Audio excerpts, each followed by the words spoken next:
La charla de hoy tiene que ver con una pregunta que nos hacemos en los territorios. ¿Cómo hacer sostenible un territorio?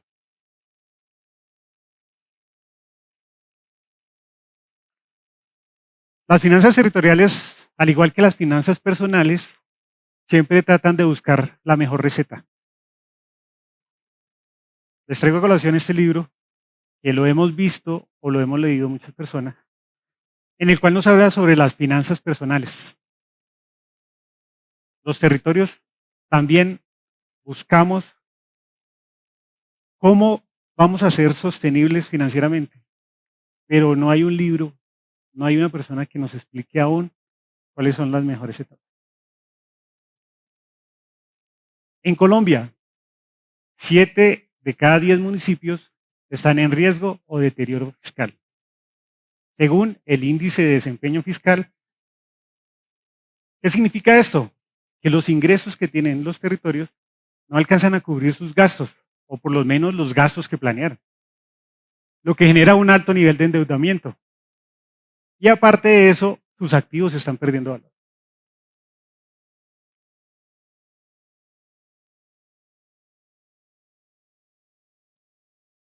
Al igual que en una familia, los territorios buscan que sus ciudadanos tengan salud, educación, tengan seguridad, acceso a los servicios públicos, agua, luz, alcantarillado, vías.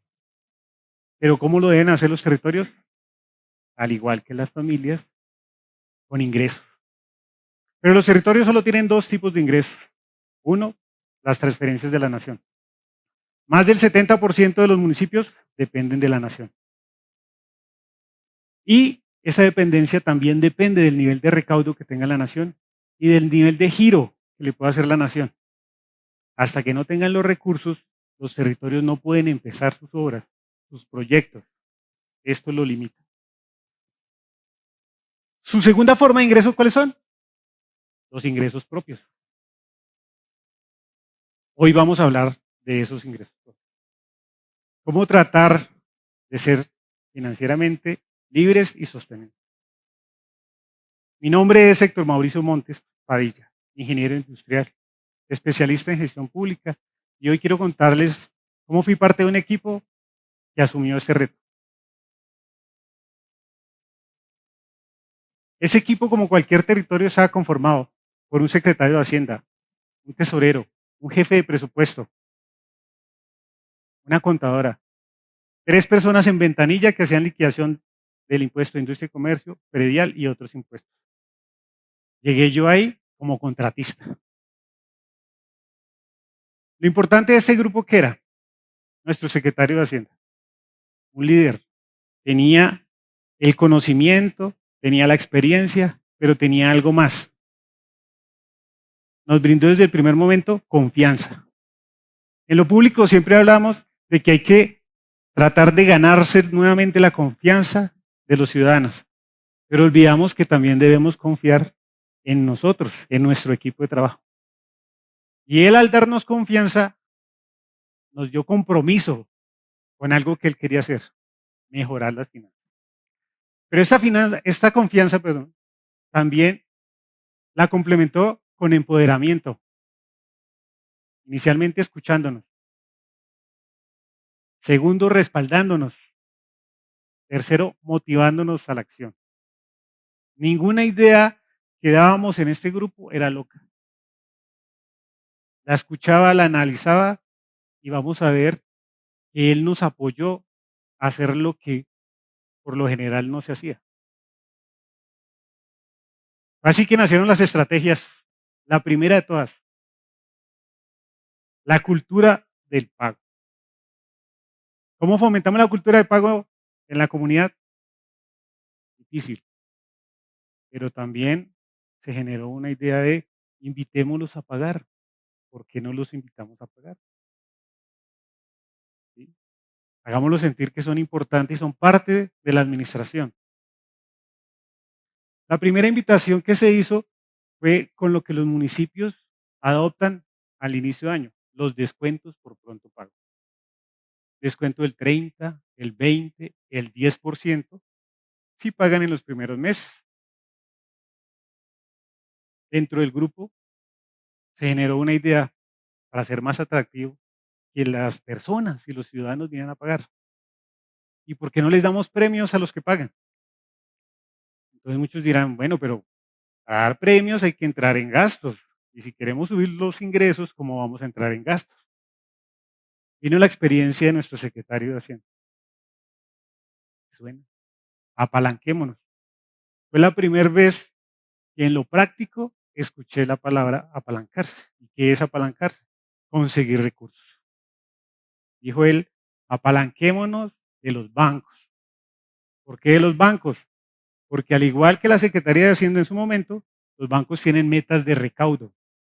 Y para cumplir esas metas de recaudo, tienen políticas de apertura y mantenimiento de capital en las cuentas o aperturas de CDT.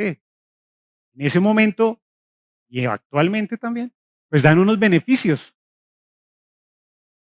Entonces, fuimos a hablar con los bancos, les presentamos la idea que teníamos, se les hizo asequible en el sentido de que iba a ser un gana-gana, porque ellos iban a incrementar sus recursos, sus cuentas, y nosotros íbamos a mejorar el recaudo. En ese momento nos apoyaron, ya teníamos los regalos. Dijo el secretario, bueno, pero entonces hagámoslo más transparente, porque siempre cabe la duda de quién se gana los premios, ¿no? Entonces hagamos un evento, una tarima, una urna. Nuevamente sale la duda, pero eso genera gastos. Bueno, apalanquémonos, dijo el secretario. Pero ahora de la infraestructura que tenemos, la tarima de la Secretaría de Cultura, las escuelas de formación que nos amanicen el evento y solo contratemos a un locutor que llame a la gente, ¿sí? Que motive. Así lo hicimos. Hicimos 3 eventos, los sorteos se hicieron abiertos al público, todo el mundo estaba contento de pagar. Extraño, ¿no? Contentos de pagar, porque se llevaban sus premios, se ganaban, aparte de los regalos, el descuento y el municipio ya tenía recursos para empezar a invertir. Segunda estrategia. Hacíamos constantes reuniones de monitoreo de cómo íbamos, en especial yo, porque mi contrato dependía del resultado de esas estrategias. Y en finanzas, los números son los que dan. Al ver que íbamos bien, resultó una pregunta. ¿Será que todos los establecimientos que están en el territorio nos están pagando? Entonces yo dije, hagamos un censo. Yo participé como encuestador en un censo en una telefónica. El secretario dijo, bueno, armemos el cuestionario, miremos la idea. Al ir armando el cuestionario, descubrimos que habían unos actores en el territorio que eran importantes para que un establecimiento público funcionara. Cámara de Comercio, para su registro mercantil, bomberos, que le dan un concepto de seguridad al establecimiento, sanidad, que da un concepto de que el espacio es saludable y no va a perjudicar la salud de las personas, planeación, porque da el uso de suelo, donde indica que puede funcionar ese establecimiento en el lugar donde lo va a colocar, ¿sí? Y Saico y Asimpro, yo lo desconocía en ese momento, pero que da un certificado de uso o no uso de música comercial. Bueno, pero el censo, dirán ustedes, de eso también genera costos, ¿sí? Pero la palabra clave, ¿cuál es? Apalanquémonos, las empresas o los comerciantes que están en el territorio, y vamos a generar una estrategia y una política de ¿qué? De legalidad, para que se vincularan y se registraran y no tuvieran problemas con las autoridades cuando vinieran a pedir los documentos. Le gustó la idea en ese momento el que estaba el director de Cámara de Comercio y nos dijo, oigan, los martes aquí al territorio viene un representante de Saico y Asimpro, ¿por qué no hablamos con ellos? Bueno, nos fuimos ese martes con el secretario de Hacienda, hablamos con el señor de Saico y Asimpro Le mostramos la idea del censo, cuál era el objetivo, y la identificación, el conteo. Le gustó la idea. Nos apalancaron, nos apoyaron. Los encuestadores, las personas del equipo de Secretaría de Hacienda no podían salir de su labor. Bueno, llamemos a los muchachos universitarios, estudiantes, ¿sí?, que tienen en su comienzo difícil acceso al empleo, que nos sirvan de encuestadores. La oficina de planeación nos dio los planos. Generamos las rutas, inicialmente urbanas, las seguimos con los muchachos, una encuesta sencilla, no muy complicada, donde no solo entrevistamos a los comerciantes, sino que les enseñamos también a muchos que desconocían cuáles eran los trámites. Y se generó la idea de sea legal. En ese momento ganamos. Ganó Cámara de Comercio porque empezaron a registrarse. Ganó Saico Asimpro porque también fueron a recibir el certificado de uso o no uso de música como actividad comercial. Bomberos, sanidad y lógicamente también ingresaron recursos por el concepto de uso de suelo. Nosotros logramos identificar nuestros contribuyentes y también recaudo por la inscripción. Seguimos en esta. Vino la tercera estrategia. Como ya habíamos hablado con los comerciantes, nos decían, mire, lo que pasa es que para hacer el trámite de inscripción yo no me había inscrito porque es que eso es muy engorroso. Hay normas por todo lado y no sabe uno cuáles identificar. El secretario de Hacienda nuevamente, con su liderazgo, con su conocimiento, su experiencia, dijo, reunamos todas las normas en un estatuto tributario municipal. Y la estrategia fue justicia social. Aquí pues ya interviene el consejo, el alcalde y demás. ¿Cuál era la política que teníamos? Equidad vertical. El que tenga más terreno, pues va a pagar más de impuesto predial. El que venda más, el comerciante que venda más, la industria, pues va a pagar dependiendo de sus ingresos. Y igualdad vertical. El que esté en las mismas condiciones, pagará lo mismo. Pero por otro lado, revisamos la tarifa. Y el consejo, con el alcalde, con el secretario de Hacienda, determinaron bajar las tarifas. Todos dirán, pero si al bajar las tarifas, pues van a pagar menos. Y al pagar menos, pues van a recaudar menos. Pero fue al contrario. Con las dos primeras estrategias, motivándolos a pagar, motivándolos a que sean legales y contar, pues se registraron más personas, se motivaron a pagar y aunque pagaban menos, pagaron más contribuyentes. Y al pagar más contribuyentes, los ingresos subieron. Al subir los ingresos, los bancos recaudaron. Y al recaudar los bancos, nos seguían apoyando con los regalos. Entonces seguimos en ese gana-gana. Luego, ¿qué hicimos? Bueno, eso fue el estatuto. Pero internamente también es difícil porque hay que venir a hacer las filas para pedir las visitas, para pedir los formularios son complicados. Bueno, soy ingeniero industrial. Mejoremos procesos. Cojamos el formulario, lo modificamos. El secretario fue y habló con todos los bancos, hablemos con todos los bancos, que todos nos reciban, para que las personas puedan ir a pagar a cualquier banco. Vinculémonos. Fue así que actualmente pues ya se puede bajar el formulario digital, se puede hacer la liquidación digital, hasta los pagos por PSE en cualquier banco. Antes de que estaba lo que está ahora, el breve. ¿Sí? Le dimos esa facilidad. Pero faltaba algo más. Nuestra estrategia de acompañamiento. ¿De dónde nació esto? De una pregunta. ¿Por qué las personas no nos pagan? Sí, pero la pregunta fue de forma empática del secretario de Hacienda y del alcalde en su momento. Llamémoslos, preguntémosles. Lógicamente, primero por las industrias. ¿Ven por qué nos han pagado? No, es que las ventas están mal, la recesión, no tenemos...